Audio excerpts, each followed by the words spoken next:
Becoming a speech and language therapist, or SLT for short, what can you expect? It's an extremely rewarding career that can be accessed through university or apprenticeship, and it might involve more than you think.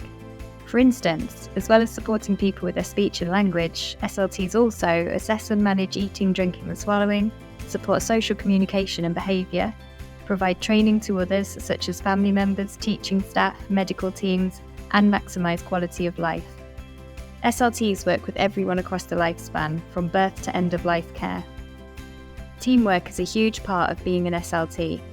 You'll learn to work with a range of professions such as carers, teachers, occupational therapists, physiotherapists, and other medical professionals. You'll never be short of choice when it comes to the settings that SLTs can work in, including homes, clinics, nurseries, mainstream and specialist schools, hospitals, rehabilitation facilities, and even prisons, to name just a few. Let's meet some current SLT students to hear their experiences. Why did you choose speech and language therapy? I love working with people, especially with children, and I always wanted to incorporate some of my linguistics knowledge in a more practical way. I chose to study speech and language therapy because I believe that everyone has the right to a voice and for their opinions to be heard.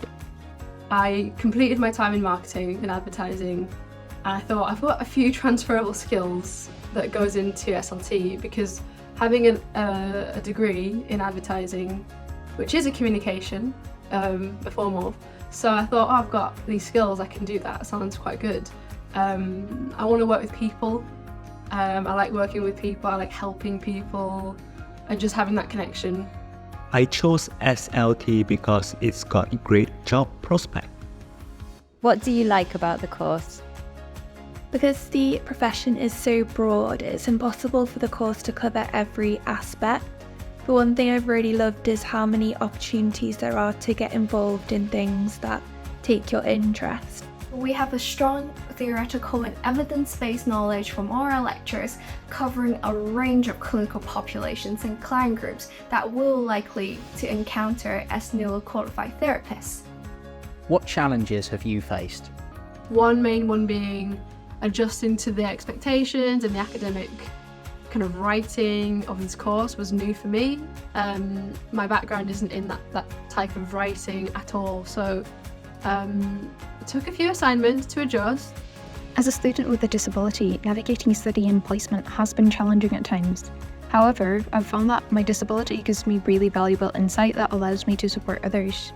My own past healthcare experiences, both positive and negative, help me practice in a more inclusive way and really inspire me to be the best clinician I can be, so that any person I work with feels respected and supported the way that they should be. Anyone with children out there who is thinking of having a career change into speech and language therapy, my advice would be to go for it. What would you like to tell future students and apprentices? Having a non-standard English accent will not affect you as a clinician. As long as your English is intelligible and comprehensive, you're good. I would like to say to the future students considering speech and language therapy course that while the course is demanding and covers diverse subjects like linguistics, anatomy, psychology, assessment and intervention strategies, and despite the challenges that may arise throughout the course, enjoy the process and know that becoming a speech and language therapist can really make a difference in the lives of individuals that have speech language communication or swallowing difficulties. Read up on the excellent resources available on the RCSLT website and include any relevant experiences in your application.